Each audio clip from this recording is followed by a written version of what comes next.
السلام عليكم ورحمة الله وبركاته.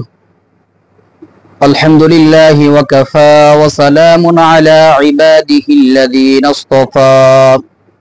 أما بعد فأعوذ بالله من الشيطان الرجيم. بسم الله الرحمن الرحيم. وننزل من القرآن ما هو شفاء ورحمة للمؤمنين. صدق الله المولانا العظيم. সম্মানিত দিনী ভাই বোনেরা, আপনারা সকলেই কেমন আছেন? আশা করি আল্লাহ সুবহানাহু ওয়া তাআলার রহমতে সকলেই ভালো আছেন। আমিও আল্লাহ সুবহানাহু ওয়া তাআলার রহমতে খুবই ভালো আছি, আলহামদুলিল্লাহ। সম্মানিত দিনী ভাই বোনেরা, আপনাদের মাঝে আজকে একটি বিষয় নিয়ে আসলাম, অত্যাধিক চমৎকার একটি বিষয়। বিষয়টি হইতেছে যে কোনো রোগ থেকে মুক্তি লাভের জন্য আমরা কোরআনে এই আমলটি করতে পারি।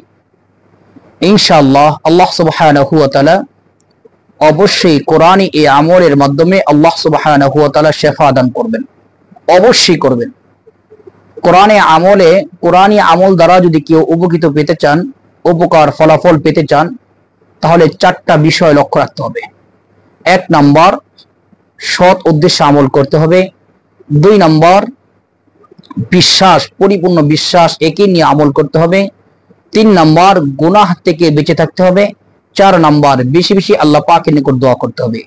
এই চারটা বিষয় লক্ষ্য রেখে যদি কেউ কোরআনে আমল করতে পারেন, ইনশাআল্লাহ আপনি আমল করে অবশ্যই সফল হবেন, আপনি অবশ্যই ফলাফল পাইবেন ইনশাআল্লাহ।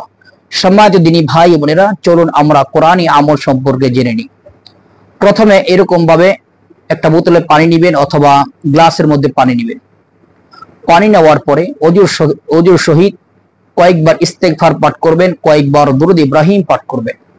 ইস্তেগফার হইতেছে আস্তাগফিরুল্লাহাল্লাযী লা ইলাহা ইল্লা হুয়াল হাইয়ুল কাইয়্যুম واتوب اليه لا حول ولا قوه الا بالله العلي العظيم। কয়েকবার এভাবে ইস্তেগফার পাঠ করবেন। এরপর 11 বার অথবা 21 বার গুনে গুনে দুরূদ ইব্রাহিম পাঠ করবেন। দুরূদ ইব্রাহিম হইতেছে যেই দুরূদ আমরা নামাজের মধ্যে পড়ে থাকি, আল্লাহুম্মা সাল্লি আলা মুহাম্মাদ ওয়া আলা আলি মুহাম্মাদ কামা সাল্লাইতা আলা ইব্রাহিম ওয়া আলা আলি ইব্রাহিম ইন্নাকা হামিদুম মাজিদ। আল্লাহুম্মা বারিক আলা মুহাম্মাদ ওয়া আলা আলি মুহাম্মাদ কামা বারাকতা আলা ইব্রাহিম ওয়া আলা আলি ইব্রাহিম ইন্নাকা হামিদুম মাজিদ। এরপরে বিসমিল্লাহ শহীদ দুরূদ শরীফ 11 বার বা 21 বার পড়া হয়ে গেলে বিসমিল্লাহ শহীদ সূরাতুল ফাতিহা।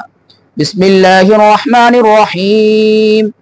আলহামদুলিল্লাহি রাব্বিল আলামিন আর রহমানির রহিম মালিকি ইয়াউমিদ্দিন ইয়াকা না'বুদু ওয়া ইয়াকা নাস্তাঈন ইহদিনাস সিরাতাল মুস্তাকিম সিরাতাল লাযীনা আন'আমতা আলাইহিম গায়রিল মাগদুবি আলাইহিম ওয়ালাদ-দাল্লিন আমিন।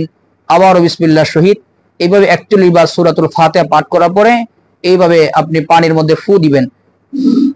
ফু দেওয়ার পরে এরপর সূরা বাকারার শেষ আয়াতে কারিমা, সূরা আল ইমরানের শেষ আয়াতে কারিমা, সূরা মাইদার শেষ আয়াতে কারিমা, এইভাবে প্রত্যেক সূরার শেষ আয়াতে কারিমা বিসমিল্লাহ শহীদ পাঠ করে 114টি সূরার শেষ আয়াত পাঠ করে এইভাবে ফু দিবেন। ফু দেওয়ার পরে আয়াতুল কুরসি 11 বার পাঠ করবেন। 11 বার পাঠ করে আবারও ফু দিবেন। এরপর এই পানি আপনি সারা দিন পানির সাথে মিশিয়ে পান করবেন, অথবা যে অসুস্থ তাকে পানির সাথে মিশিয়ে পান করাবেন। যদি গোসল করে তাহলে গোসল করাবেন। ইনশাআল্লাহ কয়েকদিনের মধ্যে দেখবেন এই ব্যক্তি সুস্থ হয়ে যাবে ইনশাআল্লাহ। আল্লাহ সুবহানাহু ওয়া তাআলা কোরআনী আমলের মাধ্যমে অবশ্যই শিফা করবেন, আপনি যদি পরিপূর্ণ বিশ্বাস থাকে কোরআনের উপরে। কোরআনে আমল পরিপূর্ণ বিশ্বাস নিয়ে করবেন, অবশ্যই ফলাফল পাইবেন ইনশাআল্লাহ। আল্লাহ সুবহানাহু ওয়া তাআলা আমাদেরকে দুনিয়ার যে কোনো সমস্যার সম্মুখীন হলে কোরআনে আমল করার তৌফিক দান করুন, আমিন। আসসালামু আলাইকুম ওয়া রাহমাতুল্লাহি ওয়া বারাকাতুহু।